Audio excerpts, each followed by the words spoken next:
by Minister Hienare, who will speak about our Maori vaccination campaign, and Dr Bloomfield, who set out decisions on booster shots for immunocompromised New Zealanders. But first, I am going to hand over to Dr Bloomfield, who will talk about cases today. Thank you, Prime Minister, and kia ora koutou katoa.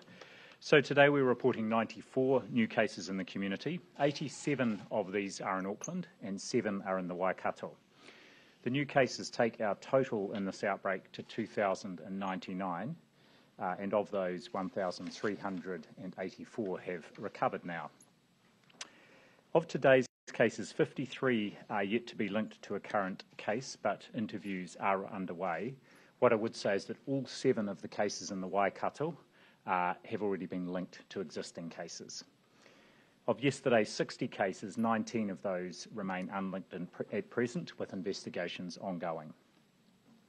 Today there are 38 people in hospital with COVID-19, and all of those are in the Auckland region. 5 are in either ICU or a high dependency unit.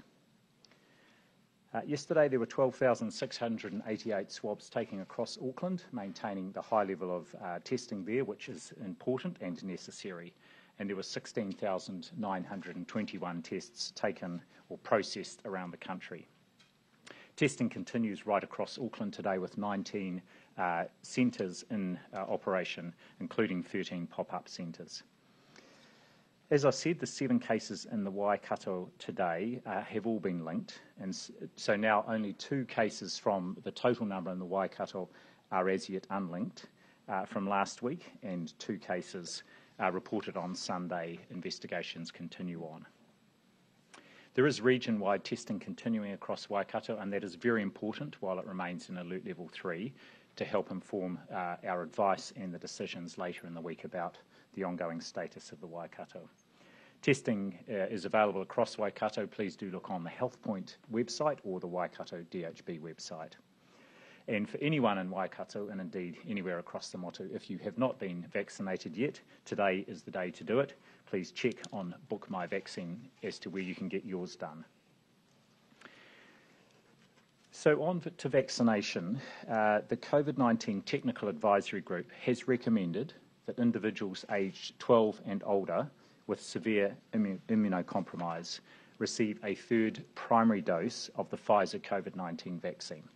It's important to note this 3rd primary dose is different to a booster dose in the general population. Severely immunocompromised people are at higher risk of severe outcomes for COVID-19, and because of their immunocompromise may not produce a sufficiently strong immune response to just 2 doses of the vaccine. So a 3rd primary dose can be of benefit in this group, and that includes those who are taking immunosuppressive therapies, for example, if they've had a transplant, before or after their 1st or 2nd dose of the vaccine, as well as some individuals with chronic diseases.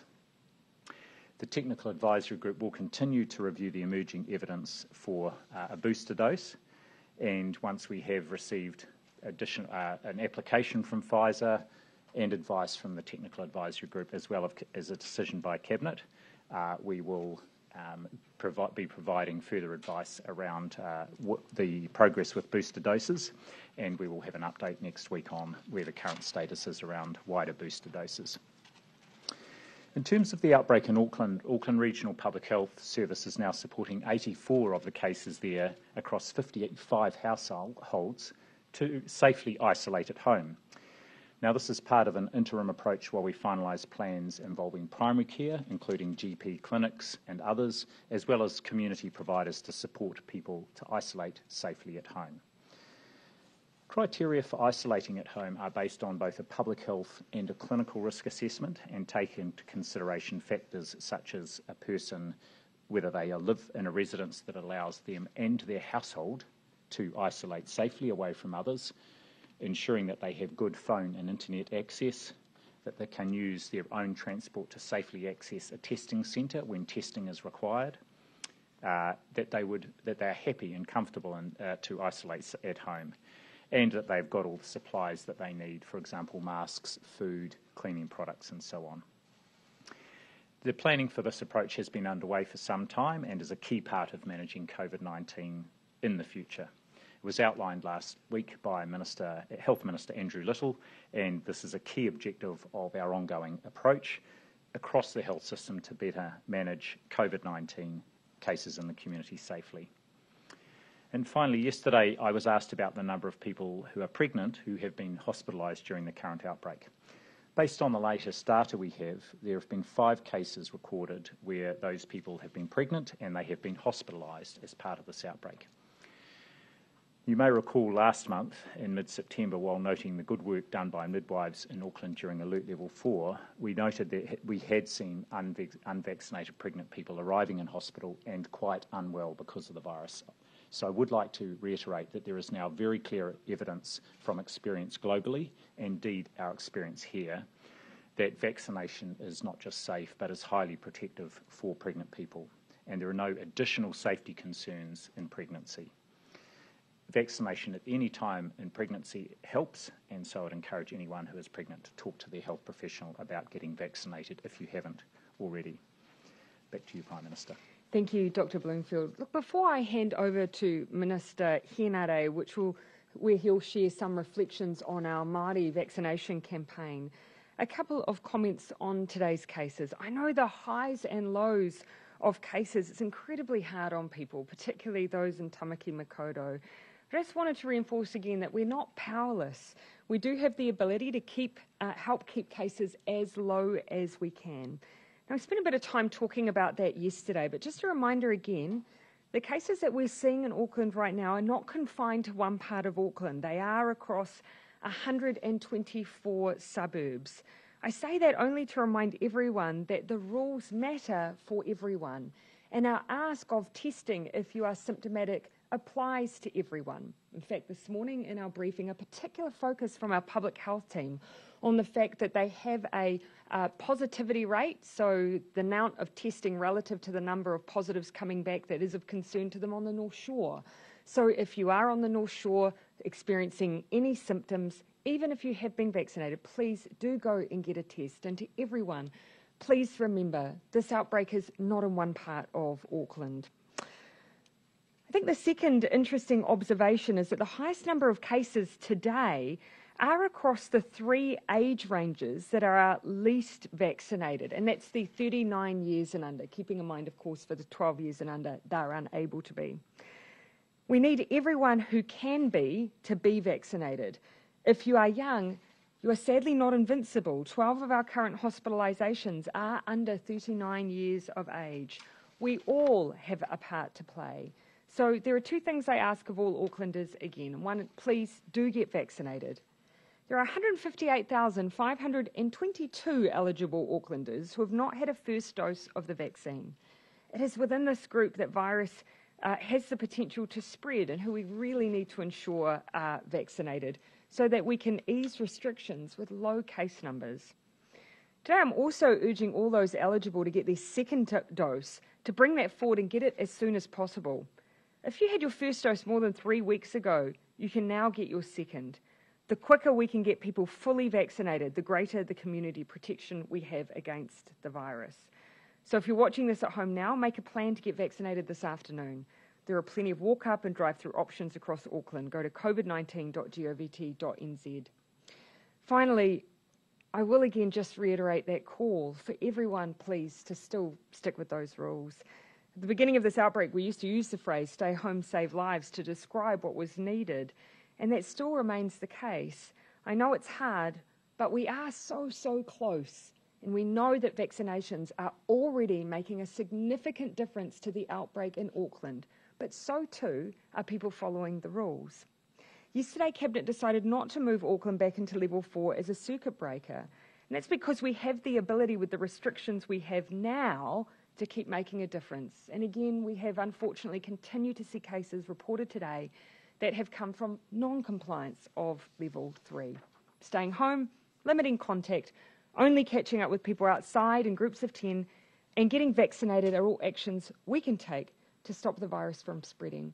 None of us are powerless. I'll now hand over to Minister Henare to address the Maori vaccination efforts. Look, we'll then open up for questions across anyone on the podium today. Minister Henare.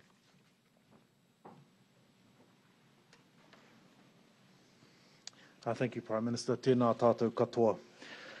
First, can I thank all Māori providers, iwi hapu practitioners, vaccinators and staff in our DHBs that have worked tirelessly over the past 18 months on the COVID response and now as part of the efforts to vaccinate our whānau. Your efforts are indeed seen. In the 2 weeks prior to Super Saturday, I've travelled to a number of DHBs to better understand the challenges and successes in the vaccine rollout to Māori. I saw some great work, but identified a number of challenges. We know too that primary care is critical for our whānau. To our GPs, pharmacists, practice nurses and practice support staff that are already on board, thank you so much for your help. For those that aren't on board, can I ask for your help too? Our whānau need you, and for many of them, you are the trusted person that will be key to them making an informed decision about the vaccination.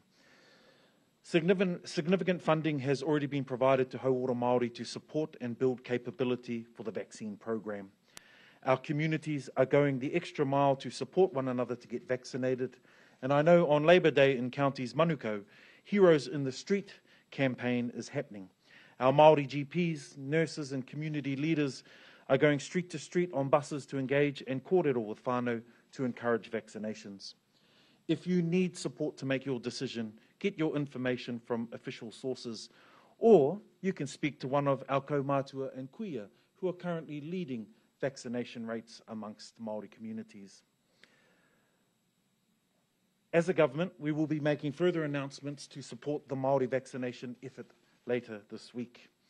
We've seen the threat to this current that this current COVID-19 outbreak is to the well-being of Māori communities, with a total of 560 Māori cases recorded. In the last 2 weeks, Māori have made up 45.7% of total cases versus 28% throughout the entire outbreak. Although sobering, these numbers reinforce why vaccinating our communities is so important. Nō reira ki te iwi Māori, kei runga te mate uruta I te mahau o tō whare. Kaua e tukuna kia uru mai.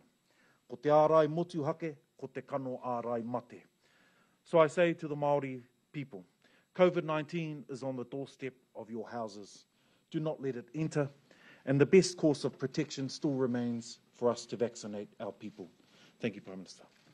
Kia ora, Minister Hinare. We'll open up for questions. I'll start with Gina. Yep, then one and we'll come across to Jason. One of the reasons that you've said in the past that you don't want to set a target or a goal for vaccinations is that it doesn't take into account the likes of Māori populations. A blanket target doesn't address that. In that vein, will the goal that you announced on Friday take Māori vaccination rates into account? Will there be a specific target that you need to hit in the Māori population? We've always been concerned about ever creating a space where anyone interprets that there's room for people to be left behind. And so, yes, we've been thinking about that in the work that we're doing, which we'll be sharing a bit more detail around on Friday. But what I would say is that the work that's going on right now with our Māori providers, and that we need to make sure that we are providing all the resource required, is critical. And regardless, that needs to continue until we reach everyone. You know, even when you talk about vaccination milestones, that will never be the end of our vaccination campaign.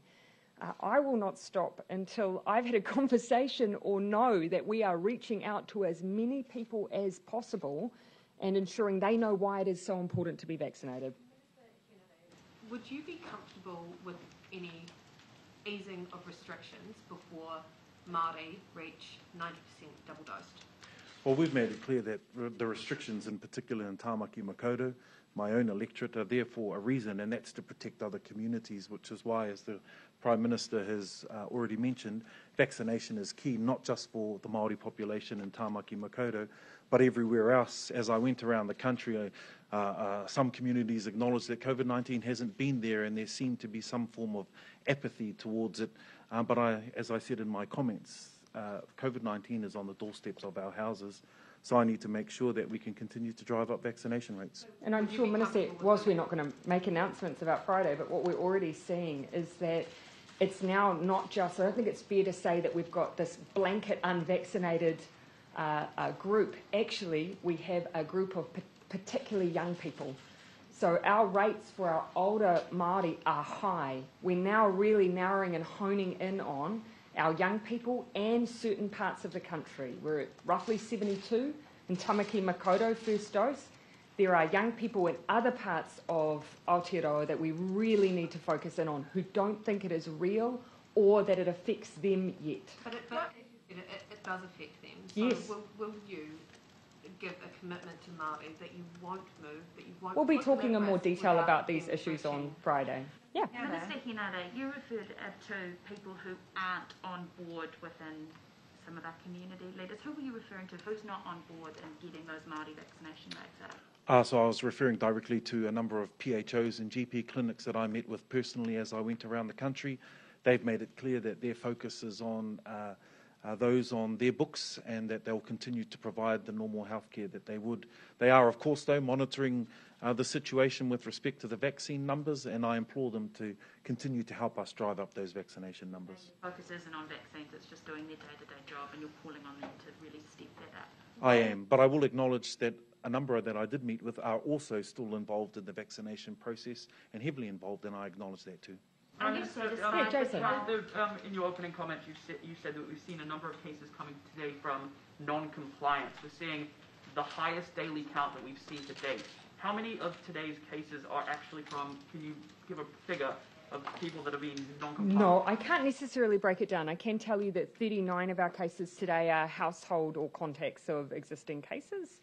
So you'd expect that relative proportion. We do know that some of the cases we have today are from social gatherings, and as I've already said, from some of the analysis that our teams on the ground have done in the past, they've identified that one of the significant contributing factors are those social indoor gatherings. Is today the peak, or can we expect to see COVID cases at triple digits? Of course, what we continue to look at is the overall trend from what we're seeing from cases. They're continuing to tell us that we've got a R value of between 1.2 and 1.3. And so just to give some clarification, a reproductive value of that rate will see cases continue to rise. The best way that we can get in front of that is by following those rules that we have, because they set out how we can stop ongoing transmission, but also being vaccinated. There is already a view that vaccination is making a strong difference to this outbreak, but I don't want people relying on it at this stage. The rules also need to be followed. Joe, Derek, and then I'll come back to Amelia.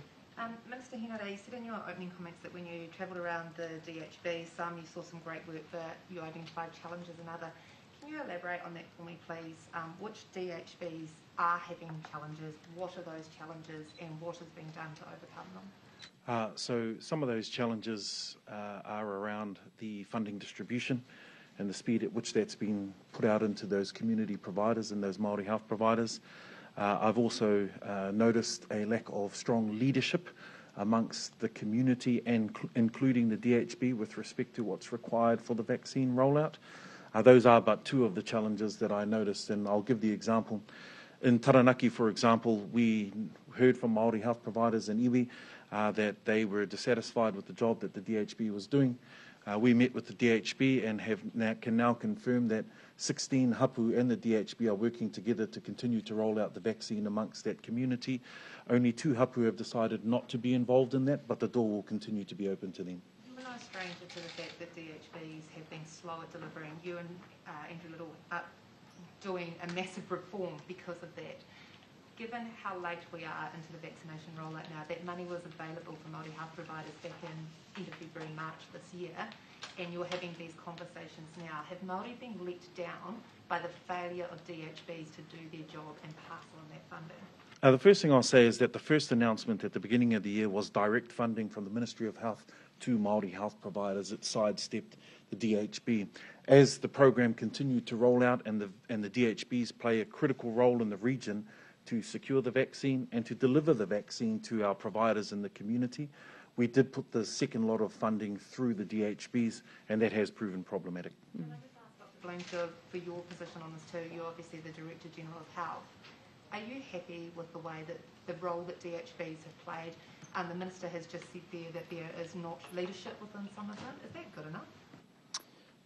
Overall, I'm very happy with the role DHBs have played, and I think what we've seen here, and the Minister was referring to this, is there is variability across the DHBs.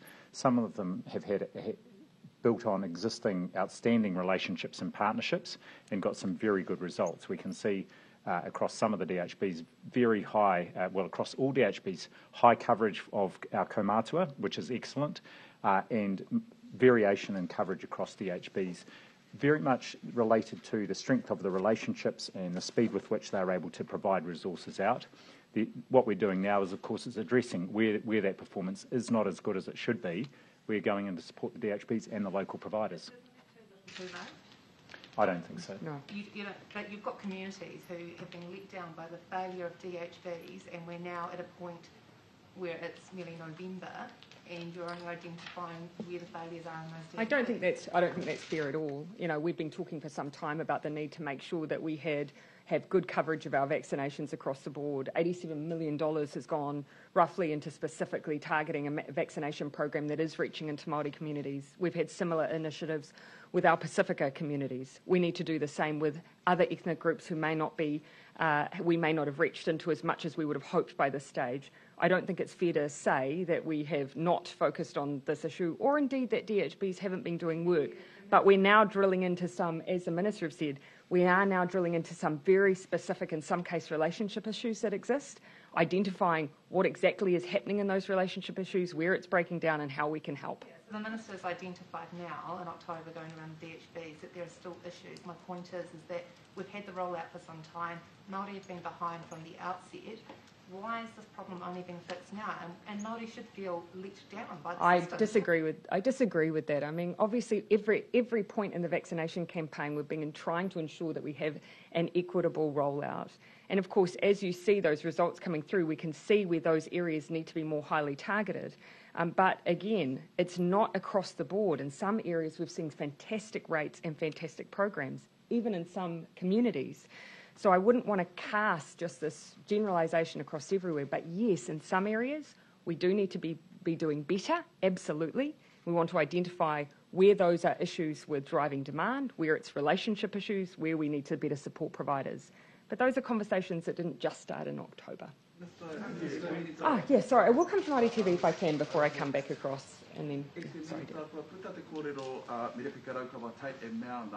mena I aro atu te kāwanatanga ki tō rātou rautaki, ka eke atu te iwi Māori ki te iwa te kau oro no ngarangi whakatākua pahure ake. How ka isi ki tērā? He māmā noa te ki, wēnā momo kōrero ki a tātou I tēnei wātonu.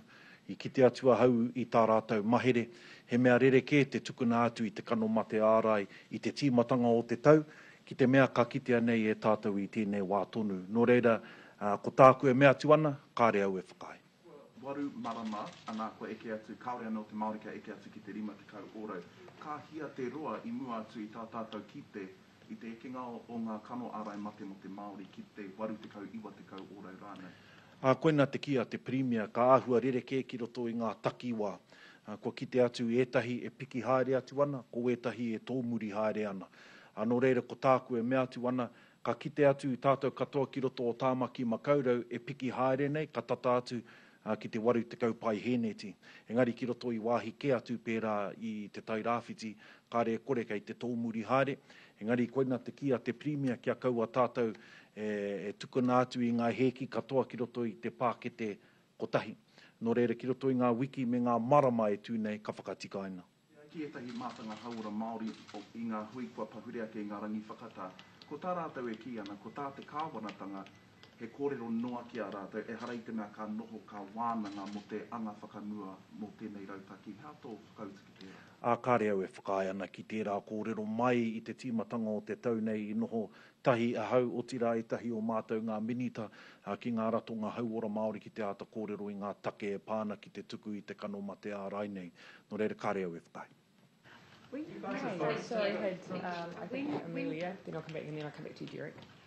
When retail and hospo are allowed to reopen, will they be required to shut down for 14 days if a staff member tests positive? That all comes down to the new public health guidance that will accompany our expectations around that new framework, and those are some of the details that we'll speak to on Friday. And is there any detail to give on sort of what support might be put in place when a case is linked to a business? Again, economic supports that will accompany that new framework. We'll be going over some of the detail of that on Friday. As you can expect, you know, as you enter into a new highly vaccinated environment, there will be ways that we can alter up the way that we deal with cases and contacts of cases, because risk and the risk of for those vaccinated individuals or those around them can reduce. So we need to build that into the way that we work with contacts. Minister, Yeah, I'll come here and then into the front with Derek. Between the two of you.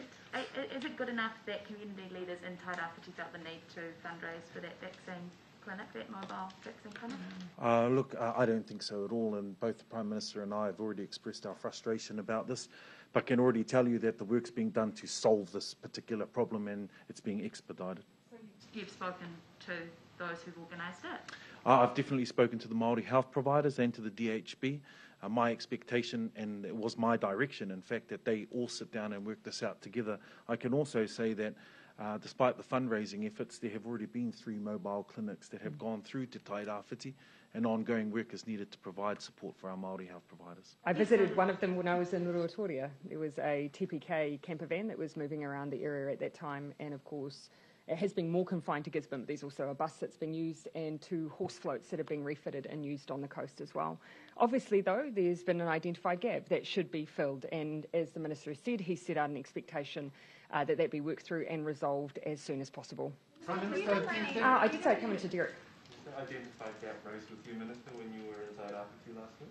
Pardon, sorry? Was that identified gap raised with you when you were in Tairāwhiti last week? No, sadly, and that was part of my frustration. I sat with Maori health providers on the Thursday, and I asked what further tools do they need to be fully participating in Super Saturday, and nobody mentioned anything about a mobile clinic. They both talked about that those communities are best placed to have the rollout, action the rollout for their own communities. Why, then, was that second tranche of targeted funding directed through the DHBs? Why wasn't it not done with the same as the first tranche and provided to Maori health providers directly?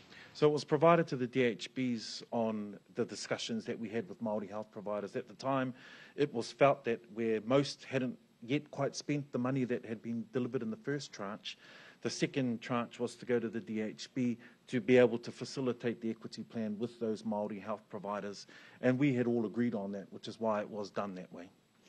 In addition, there has been... with the DHB communications, which you also spoke about yesterday. Should it not have just simply gone through directly to the Maori health providers in the first place? Well, it's once again to the Prime Minister's point about the inconsistencies across a number of those DHBs. A number of them are doing absolutely fantastic, and the money's out the door quite quickly, but in other cases it isn't, and that's the problem we're going to be fixing. I think we do, if I could just for a moment raise it, I mean, the Minister is absolutely right. You know, I would hate for this conversation to lead anyone with the impression that actually that we somehow don't have the same goal. Everyone does. The DHBs, the Māori providers, those providers who actually sit outside of health but are helping to drive demand to vaccination centres, because not everyone involved here is a Māori health provider. It's often iwi and hapu involved there too. Everyone has the same goal. But this is actually really hard work now, because now we are actually needing to go out and street by street, town by town, have direct conversations. That takes a lot of resource, and the question is, how do we get that to people more effectively? If there are barriers, how do we get over that? How do we make sure there's nothing standing in anyone who wants to help's way of lifting those rates? One of those providers provided a plan to DHBs and the Ministry to do that in February, including via a vaccination bus. Why was that rejected? Because on balance, as we look towards the rollout of the vaccine as it stood back in February, it was our belief that we were able to do that better. And what I mean by that is, of course, the cool store requirements for the vaccine were very different back at the time that that particular application was received to what we now know. We at that time were having to centrally, we had supply in a constrained way, so we were having to make sure that we were managing the distribution. Right. Now, of course, you can see buses and things, mobile units being used often. Yeah. And some funding has gone directly to TPK to enable distribution through final order as well. The median Māori age is 26. That age group under 30 were only eligible in the rollout to have a first dose from September the 1st. Except with the whānau-based approach that we took. Do you think that... Not that you're going to skim over that, Derek? Well, obviously there's, people who are immunocompromised were part of group 3, but in general, those from under 30 could only get that first dose from September 1st. Do you think that was a mistake?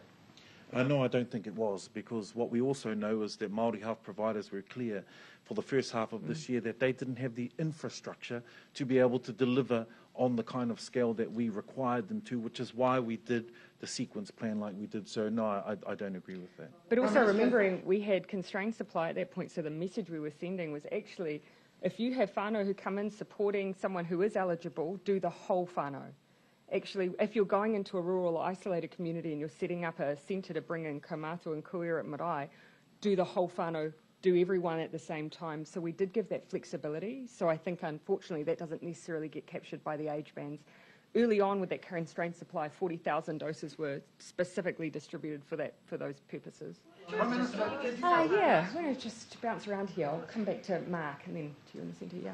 Last week, Minister Robertson said he was asked about whether the public health advice that Dr. Bloomfield has given over the course of the outbreak could be released and expedited. He said he would take that to you. Has he mentioned that to you, and then what's the progress on that? Oh, can I go away and check, Mark? But again, anyone who wishes to ask for any differences between Cabinet decisions and public health advice, you're obviously always free to do that here, and we openly answer those questions. The rest goes through the usual OAA process, but I can check in on scheduled release date. But if anyone wishes to ask any questions on those decisions yesterday, in advance of that release, you should feel free to do so. The general proactive release policy that Cabinet adopted back in 2018 says within 30 business days of a document going to Cabinet, it should be proactively released. That means we should be seeing some of these documents from the first. Happy to go back and check on that. But again, I doubt there'll be anything particularly in there that will surprise you, because we very openly share any potential differences in advice received and what we decide. The only thing I would say is, because we base it on the information that we even receive in cases that morning, sometimes the public health advice will be written 24 hours or even 48 hours prior. So sometimes the verbal advice from the Director General can differ a little bit from what's contained in the Cabinet paper. Yes, I did say come to you. Thank you. Just back to Maori vaccination rates. Yeah. So Whānau Order have said today they've hit 500,000 doses, but they've also said had they been allowed to deploy vaccinations in line with the February business case, that Māori would be over 90% vaccinated by now. What's your response to this, and do you wish you'd moved sooner? So the one thing we just need to remember is that when we started our rollout, we had really constrained supply. We did not have, obviously, the ability to do what we're doing now with large numbers of doses distributed across the country. And the strong public health advice was we needed to focus in on those who were confronting COVID at the border, those who had comorbidities, those who were in our older age brackets, and of course we also prioritised counties Manukau. So that was, and a whānau-based approach we docked in there as well. That was because we had the limited supply that we had. And so that was the basis on those decisions. But I do think it's important to remember in February, we did have very limited supply, but that didn't stop us trying to reach those who were at the greatest risk of COVID at that time. Anything further on that, Minister Henare? No. Yeah. Prime Minister, I'll come to Ben and then Bernard, yeah. How many of today's 94 cases are Māori? So the breakdown that we have at the moment, so at the moment we're sitting at 30 of today's cases reported in the last 24 hours, 39.4% Māori, 36.2% European or other, 4.3% Asian, 14.9% Pacific.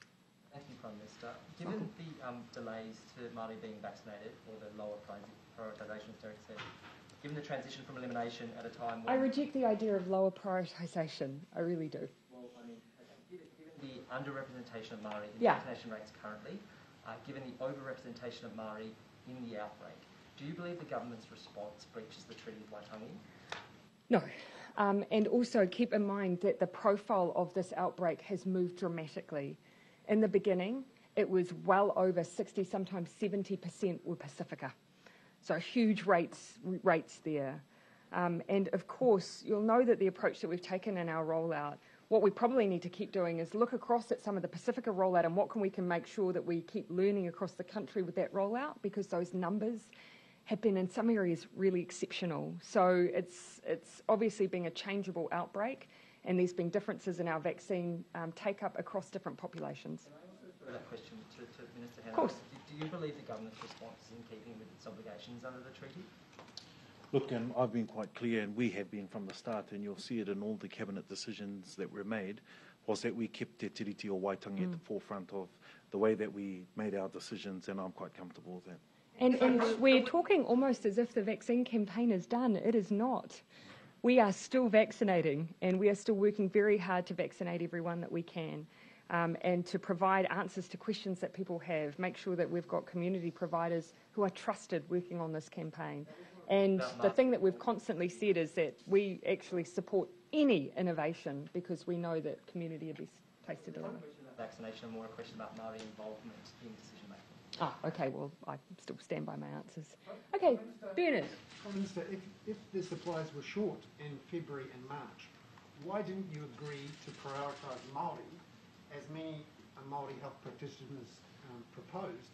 And is that the reason why so many Māori groups are so far behind now? Well, I guess I would question what evidence you're using to suggest that amongst those categories that we weren't, because alongside also saying we want to make sure that we're reaching our older Māori community members and our older Pacifica community members and those who work at the border or have comorbidities, we were also putting specific funding in to try and support that as well. But it meant that young Māori weren't prioritised. It does mean that we followed an age-based approach, except where we said, of course, we wanted a whānau-based approach. So we wanted, of course, Māori providers to have flexibility. So no other provider had that flexibility, but they did. Just on Murupara. Yeah, and then I will just try and keep to time because I know you've got question time run that you want to do. Just on Murupara, there's a kaumātua there, PM Bird, who's saying he doesn't want that community to be vaccinated with Pfizer. He wants to wait for something else and he won't be told what to do. What's your view? Well, obviously he's already said what he's going to do with my view. But I was in Murupara recently. They had one of their highest vaccination days. I see that's since been beaten with Super Saturday. And so, whānau there are turning out to be vaccinated. And I would say that actually Pfizer is one of the safest, most effective vaccinations that is available. We were very particular about that. So I would encourage everyone in Murupara, please be vaccinated. It is safe, it is effective. Anything you want to add on that, Dr. Bloomfield? Okay. Yeah, I do owe you one, and then I don't think you've had one, Thomas, and then we'll finish over in the corner. Oh, you have time. Kua hipa ke te hupa rāhoro e kōrero ana koe mō te mate uta ki ngā māhau o ngā whānau Māori. He kōrero o he karere whakamātaku ko te āhua nei tēnei kōrero. Kia tō aronga nui te tino rautaki kia wepu tonu i te iwi, kia pūwerotia, me pēhia ngā whānau Māori e hāngai i tēnei rā kia haere ki te wero. Tēnō ka te ngako o taku kōrero hei whakaoho i te iwi. Kua kia tua hau ki roto i etahi o ngā takiwā kei te noho taiapa noa te iwi Māori hoi no tāku hei whakaoho ake. E hake i te mea hei whakamataku, engari hei whakaoho ake ke. Engari ko tāku atu ki a koe mo te āhuatanga kia tauawhi te hunga Māori ka rea no kia whakawhiwhia ki te kanoma te ārai nei. E hara kei a mātou anake te huarahi kia whakaratarata mai wēnei tāngata ki te rongo anei kāhore. Engari kei te ringaringa o ngā hapuri, o ngā hapu me ngā iwi. Koina tā mātou e hiahiana, te praere, ka whāki atu i etahi atu kōrero. I've also got a question for Dr. Bloomfield. Is it acceptable for a COVID positive person to be told they need to go to their nearest testing site and get their kids tested while they themselves have COVID? Yes, we do have people who are positive cases, in particular people who are maybe isolating at home, do go out for testing at community sites. And I understand there was a particular situation in Auckland where the communication perhaps wasn't as good as it should have been, and there was some issues with them getting the test result back, and I've asked the team to have a look into that. Should a COVID positive person be contacted by a nurse while waiting further instructions, either to be moved or... It depends on the circumstances, and usually we would expect daily contact.